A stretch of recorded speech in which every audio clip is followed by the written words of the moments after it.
Hi everyone, in this lesson we are going to talk about CSS positions. CSS positions are used to position an element different than the value that the browser defines for them. We know by now that there are some default values which are defined by the browser for our CSS boxes, aka HTML elements. Now I'm going to create 5 divs here.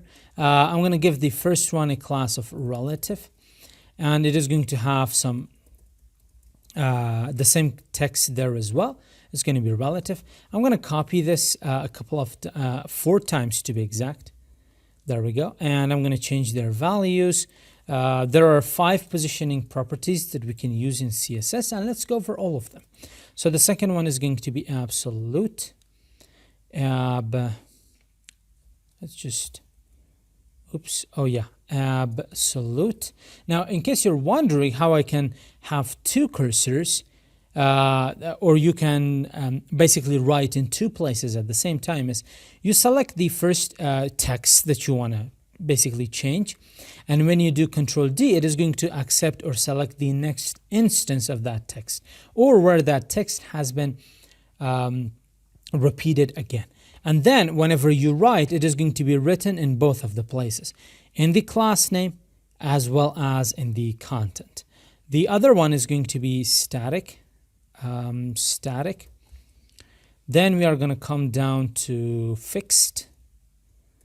There we go. And finally, we are going to talk about sticky. So sticky. I'm going to provide some content here, some paragraph, just to make sure we can, not 500, 5,000. We can actually test around these values. That is just, this content is just created so we can have some things to play around with. Some content, some scrolling back and forth. There we go. Let's save that. Now let's jump into CSS. First, there are some properties that I want to apply on all of the divs. And for that, I'm just going to select them by element name.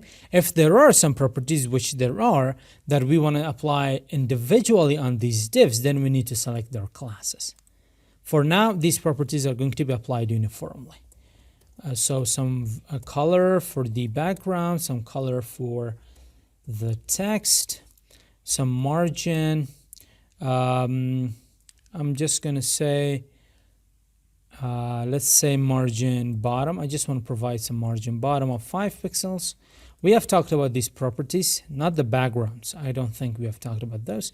We're going to get to backgrounds, but the rest we have already covered in so much detail. Now, first, let's talk about the position relative. Now, position relative is the box's position when it is calculated according to the normal flow.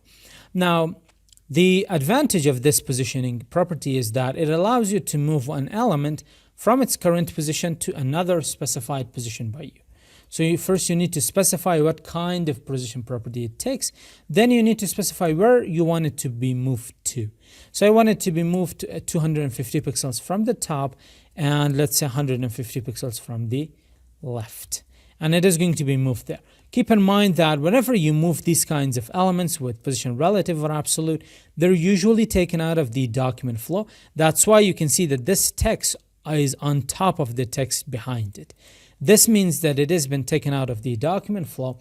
The document flow is the normal flow of HTML elements in the HTML page. It is the normal HTML structure.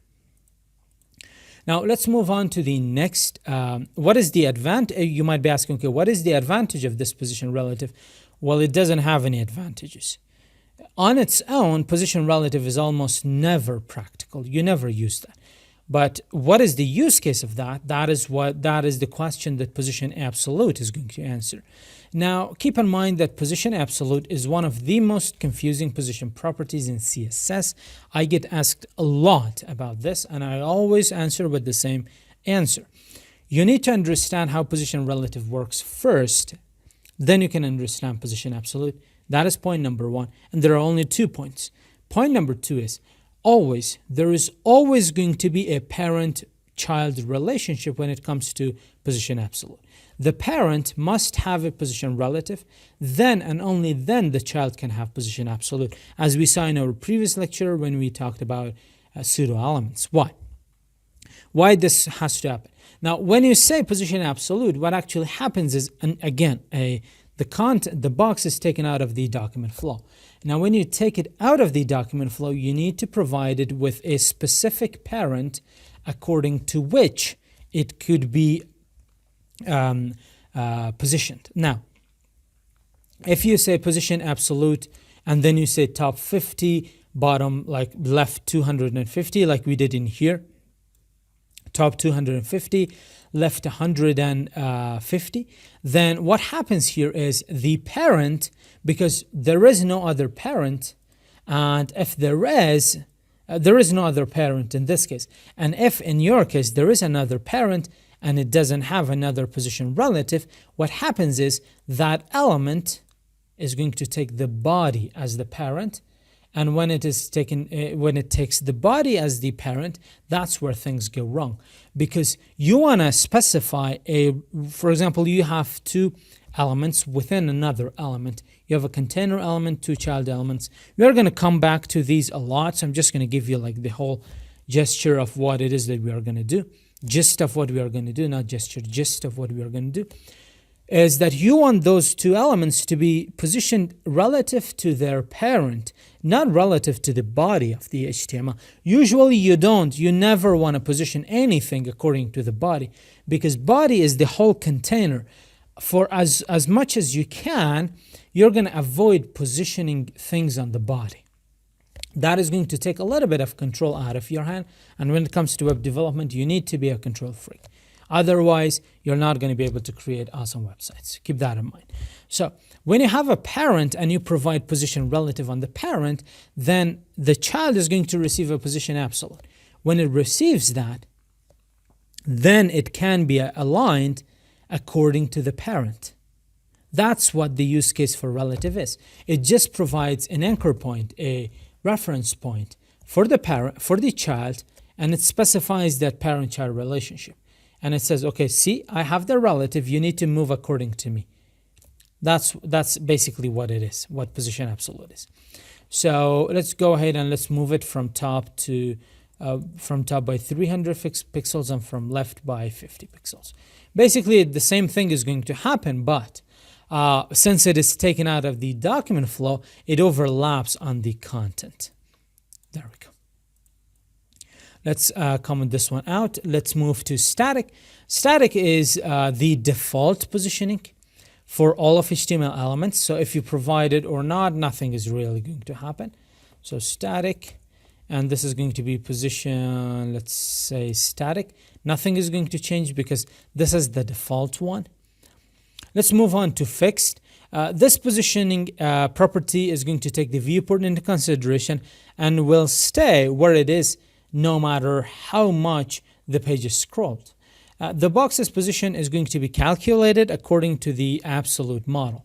But in addition, the box is fixed with respect to some reference point.